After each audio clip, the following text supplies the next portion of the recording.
Hello teachers, मैं हूं पुष्पा और मेरे YouTube channel your guide Pushpa में आपका स्वागत है। हम लोग प्रधान शिक्षक की तैयारी के क्रम में डीएलएड का जो महत्वपूर्ण भाग है बाल विकास, तो बाल विकास में उसका आयाम क्या है। यहाँ आयाम का तात्पर्य है पक्ष। बाल विकास के वृद्धि में बच्चों का किन किन पक्षों पर ध्यान देना आवश्यक है जिससे उसका सर्वांगीण विकास हो सकता है।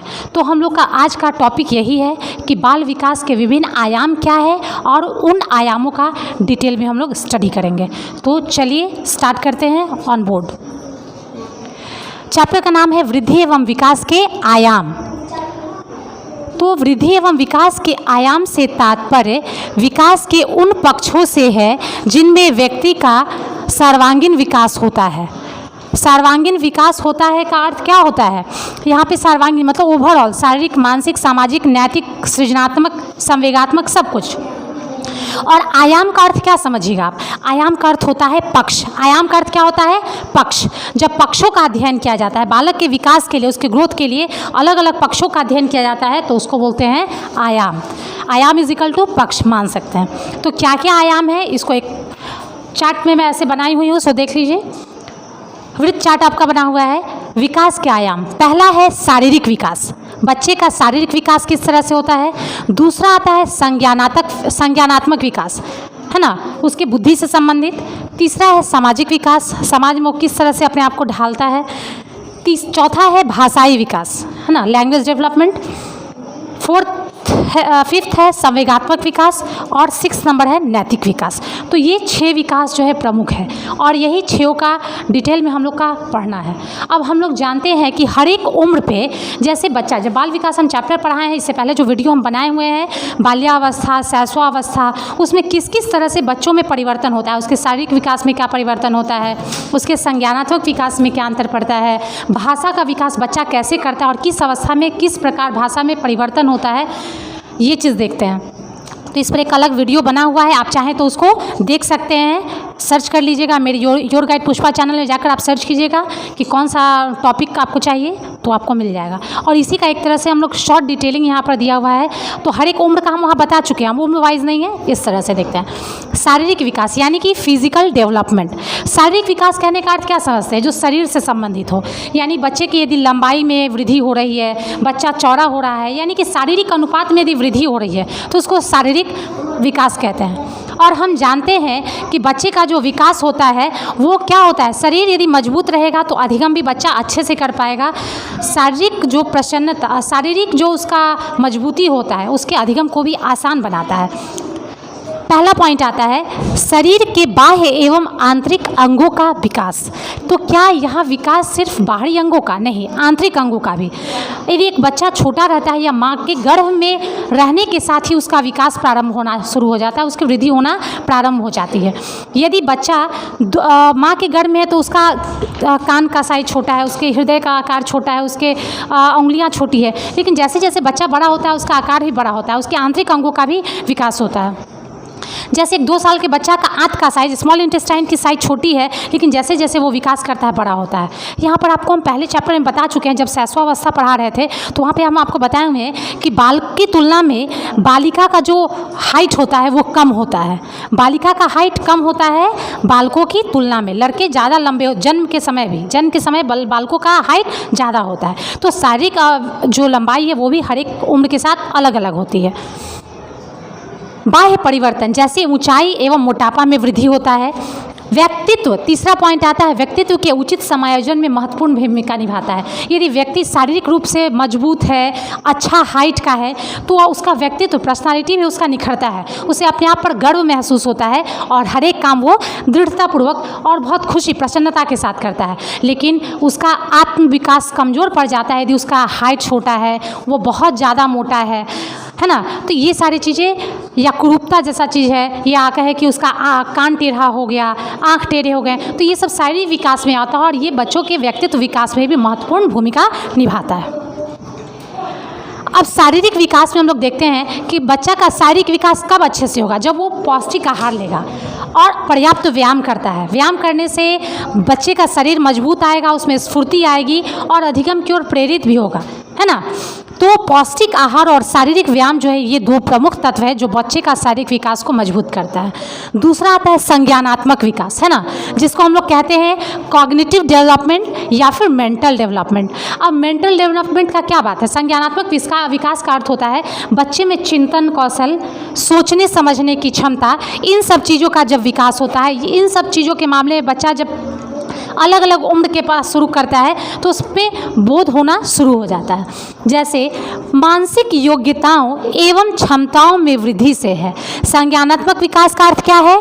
तो मानसिक योग्यताओं यानी मेंटल एबिलिटी और क्षमताओं में वृद्धि से है, जिससे बालक बदलते वातावरण में खुद को समायोजित कर पाता है, खुद को जिस तरह का माहौल है उसमें मानसिक रूप से स्थापित कर पाता है। हम जानते हैं एक छोटे बच्चे को मानसिक रूप से ये नहीं पता है कि यदि किसी की मृत्यु हो गई है तो उसे भी अभी हंसना नहीं चाहिए। यदि 2 साल का शिशु है तो अभी इसे नहीं पता है कि अभी हंसना नहीं चाहिए, लेकिन वो ये चीज़ समझ रहा है कि सारे लोग रो क्यों रहे हैं, पर हाँ वो हंसता है ना। तो इन सारी चीज़ों का विकास होता है, यानी कि उसके मानसिक योग्यता में वृद्धि और विकास होता है। अब इसमें क्या क्या संज्ञानात्मक विकास में क्या क्या पहलू बच्चों का देखा जाता है? कल्पना करना, बच्चा कितना कल्पना, कहानी में देखते हैं वो क्या क्या कहानियाँ बना लेता है। स्मरण करना, विचार करना, समस्या समाधान करना। और ये भी ध्यान रखने वाला बात है, एक छोटे बच्चे की कल्पना अलग होती है। राजा रानी की कहानियों और अंतरिक्ष की कहानियों, विज्ञान से संबंधित भी कहानियाँ वो बता सकते हैं या कल्पना कर सकते हैं। हैरी पॉटर की स्टोरी देख करके कि हम एक झाड़ू पे और एक इस पे उड़ रहे हैं, है ना, लेकिन वो कल्पना वो कर सकता है बच्चा, लेकिन हर एक उम्र के साथ कल्पनाएं बदलते रहती है। जैसे किसी ने ज़रूर कल्पना किया होगा अल्विल राइट और विल्बर राइट ब्रदर्स ने, जिससे कि एरोप्लेन का आविष्कार हो गया। तो एक कल्पना भी संज्ञानात्मक बुद्धि का विकास ही बड़े क्षेत्र पर उसे वैज्ञानिक और डॉक्टर में एक सामाजिक विकास। अब हम लोग का तीसरा जो टर्म आता है विकास, बुद्धि विकास के या विकास के क्रम में जो आयाम है, एक पक्ष है, वो है सामाजिक विकास, सोशल डेवलपमेंट। हम लोग जानते हैं कि बच्चा अपने समाज में ही रह करके किसी चीज़ को सीखता है।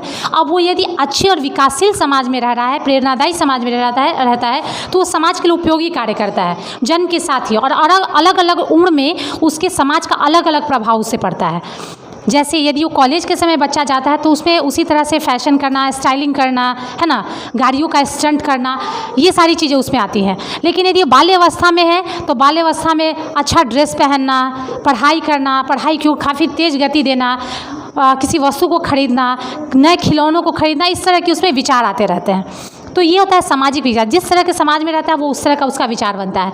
अब सामाजिक परिस्थितियों के अनुकूल बालकों में व्यवहार करने तथा समायोजन करने की योग्यता का विकास जो है वो सामाजिक विकास के अंतर्गत। यदि समाज बदल रहा है, मान लेते एक बच्चा यदि शहर में पढ़ाई लिखाई किया और यदि वो ग्रामीण क्षेत्र में आ जाता है, गाँव में आ जाता है, तो उसके विकास पर अब कैसे उस समाज में अपने आप को अडेप्ट कर पाएगा, अनुकूलित कर पाएगा, यही उसके सामाजिक विकास का दायरा बताता है। और बच्चा सामाजिक विकास जितना बेहतर तरीके से होता है, वो किसी भी माहौल में, जंगल में भी रह सकता है, विहर पहाड़ों में भी वो वास कर सकता है, जिसमें सामाजिकता का विकास हो गया है। कठिन से कठिन परिस्थितियां और एकाकीपन उसके लिए मुश्किल चीज़ नहीं रह जाता है।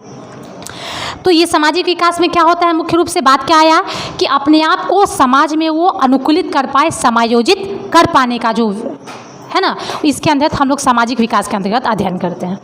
अगला आता है 4th नंबर, भाषाई विकास। तो बच्चा का भाषा का विकास वो उसका जन्म के साथ ही प्रारंभ हो जाता है। पहले तो वो देखता है, इशारों में बातों को समझता है। इशारा भी एक भाषा का ही प्रयोग कर रहा है ना। इशारों में यदि उसकी मम्मी बोलती है कि दूध का बोतल लो तो समझ लेता है। बोतल यदि माँ ऐसे करती है तो बच्चा समझता है अच्छा मुझे बोतल पकड़ना है, तो हाथ बढ़ाने का कोशिश करता है। प्रारंभ में सबसे 6-7 महीना का बच्चा तो नहीं समझता है, लेकिन उसके बाद के बच्चे समझते हैं। खिलौनों को देख करके यदि खिलौनों को आप यहाँ रखते हैं ऐसे तो सामने देखता है, ऊपर की तरफ करते हैं तो ऊपर की तरफ देखता है। तो बच्चा में इस चीज़ का मतलब भाषा, एक तरह से इशारा से उसमें भाषाई विकास हो रहा है। तो हर एक वर्ग में, हर एक क्षेत्र के भाषा का विकास अलग अलग भिन्न भिन्न अनुपात में होता है। कोई बहुत जल्दी भाषा सीख लेता है और किसी को समय लगता है। तो भाषा का विकास जो होता है वो सुन करके होता है, बोल करके होता है, लिख करके होता है, पढ़ करके होता है, अलग अलग स्तर पे। जैसे एक बच्चा जो है 3 साल तक वो बच्चा क्या करता है, सामान्यतः जो सुनता है और जो बोलता है वही उसका भाषा का केंद्र होता है। लेकिन जब वो विद्यालय जाने लगता है, जब वो लिखना प्रारंभ करता है, तो लिख करके और पढ़ करके भी अपने भाषा का विकास करता है। और वो इस तरह से एक नहीं अनेकों भाषाओं को समझ सकता है और बोलने का प्रयास करना शुरू करता है।